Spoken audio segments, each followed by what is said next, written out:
Hello, everyone, and welcome back to the For Every Beautiful Body YouTube series. Today, we are joined by Tina.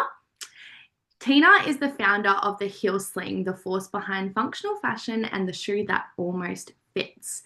The first ever heel sling shoe insert was designed to help stop heel slippage in shoes, reducing rubbing and blisters for both men and women. Hi, Tina, how are you today? All right, Isabel. So great to be on your show.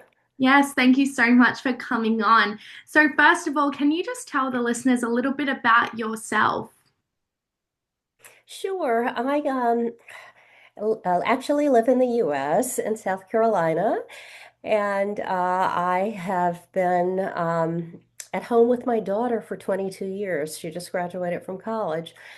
But while I was a professional, I had a lot of trouble wearing high heel shoes, flat shoes, because there was always heel slippage. And it wasn't until I had my daughter and realized that she had the issue with heel slippage that I needed to do something about it. So she was my guinea pig, and it was because of that process I came up with the heel sling. So currently, that's what I'm doing after 22 years at home, and it's an exciting journey. Perfect. I love that. Now, can you tell us a little bit about the heel sling, how it started, how it's evolved, what kind of products that you guys have, and how they're used, and what is the heel sling, and what how can our listeners know more about it? Oh, sure. Yes, well, as I said, I dealt with heel slippage all of my life. But again, you assume that it's just something, it's the way that shoes fit. And most people don't realize that they deal with the issue, but most of us have one foot that's slightly larger than the other foot. And so you buy for the larger foot, which means that there is slippage in the other foot.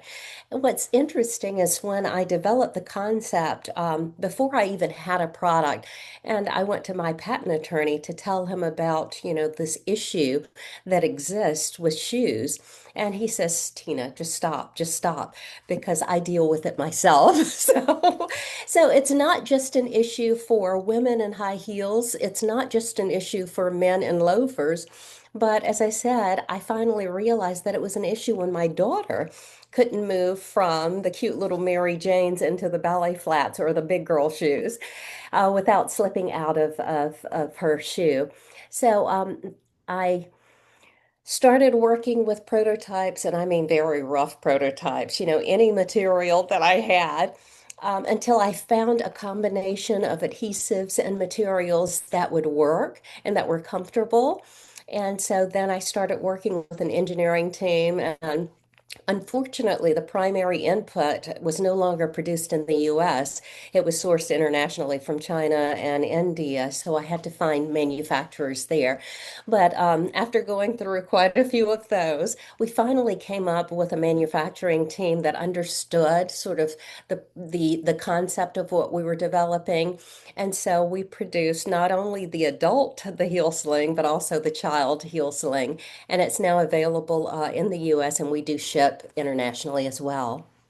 Amazing. That is so powerful because it's something that, as you said, not a lot of us think about is that when we do buy a shoe, we do buy it bigger and then we have this heel slippage on kind of one shoe. So you've really hit the gap in the market and created a product that really will work for everybody. So we really love that here at For Every Beautiful Body because that's what we're all about. Yeah. Exactly. And so often women don't feel comfortable. I know for me, I have gripped my shoes with my toes, trying to keep them on. And I'll never forget a benefit that I was chair of. And I was shopping for shoes at some of the nicer shoe stores, but yet I was unable to wear the shoes or to purchase the shoes that I wanted for my dress because they just didn't fit right. And so this actually is different from the other orthotics and the other heel grips and silicone grips because it wraps around your foot and it creates an actual sling inside of the shoe. So it's a different concept, but as we say, we customize your shoe to your foot. That's so amazing. I love that so much. Now, you said that you mentioned that you kind of struggled with the shoes and your daughter struggled with the shoes. And is that something that really affects your confidence? And is that why you created the Heel Sling? Was it for comfortability? Was it for confidence? Was it for your body image, your mental health? Like, I all of those things combined, was what was the motive behind creating it for you? Well, again, as a mom, you do anything to make things right for your child, right? And so she wasn't able to run in her shoes without them coming off or flying off or, it creating a pause in whatever she was doing. But then when I look at myself, I'm now able to walk confidently in any pair of shoes that I have. And I think we all, you as a pageant queen, know that you have certain shoes that are in the back of the closet and you can only wear for certain events because they're just not comfortable. I mean, they may be beautiful and they may make you feel beautiful, but they make you feel even more beautiful when they fit. And so that's one of the things that we pride ourselves on is that we can take those beautiful shoes out of the back of the closet and make them, an everyday purposeful shoe. Yeah, amazing. It really helps with though that confidence as well. You want to be able to strut into a room comfortable, but you can't do that if you don't have shoes that don't fit, right? And Amazing. Yes, we've all been in those situations where we've walked and we've slipped out of the shoe and you just sort of stop for a second and regret and then walk again. for So yeah. sure. Yeah. So apart from the heel sling, have you been through any other body image or mental health issues throughout your life that really has brought you to this moment in time today? Well, I think we all, as women, and not just as women, as humans, have gone through some type of body image issue. Um, I'm 5'9", so I'm pretty tall by US standards for a woman, but my mom was 5'2". And growing up, I just thought that she was the most beautiful petite person that there was. And I was always taller and a little more taller and a little more awkward than the other kids around me. And so I always craved to be, shorter and, short, petite, and cute. Now, as an older individual, I realize that I should have embraced, my size. I should have embraced the fact that I was gangly and maybe a little uncoordinated, but would eventually grow into my body. But when I was younger, that really was an issue that I struggled with. And I probably didn't stand as tall and as erect as I should have because I towered over, the other peers in my class. But as we've said, now that I'm older, I've grown into my body. I've become a lot more coordinated with my body, and I've come to appreciate my height and realize that everybody has something that's unique about them, and that's beautiful. And my mom being small and petite was beautiful, and it's beautiful being tall and now less gangly. Yeah, for sure. Amazing. That's, yeah, such a beautiful answer because it's something that I guess as models, we always strive to be super, super tall. And I think in the beauty standards these days, you can be a petite woman. So I guess the roles have reversed is that I'm quite short. So I'm 5'4" and I've always wanted to be super, super tall and wear the tall heels to fit in. But um now, the beauty standards have kind of taken a whole shift. So how would you define beauty now? And is it different to when you were younger? It's so very different from when I was younger. When I was younger, the Twiggy model was the ideal fit. Mhm. Um, and I was surprised because I was at New York Fashion Week and my product, the Heel Sling, was also represented there. And there was a diversity of models, not just in ethnicity, but in sizes. There were some who were small, very, the Twiggy type, and then there were what we'd consider plus size models. And there was beauty in all of it because they all can wear fashion and they all can look good in that fashion and they all can feel confident in who they are. And I think that, we've evolved as a society or as a global society and recognize that there's not just one definition of beauty, but that beauty comes in many forms. Yeah, definitely. And I think social media, I think, has also taken such a big turn on that. Do you think bringing social media into the industry, the fashion industry that we are in, the modeling industry that we are in, do you think that is a potential benefit or is it a disadvantage or is it both?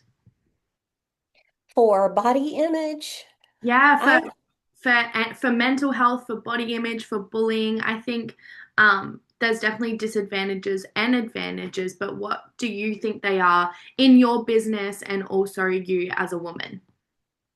yeah, I've always been a little more on the tentative side of social media.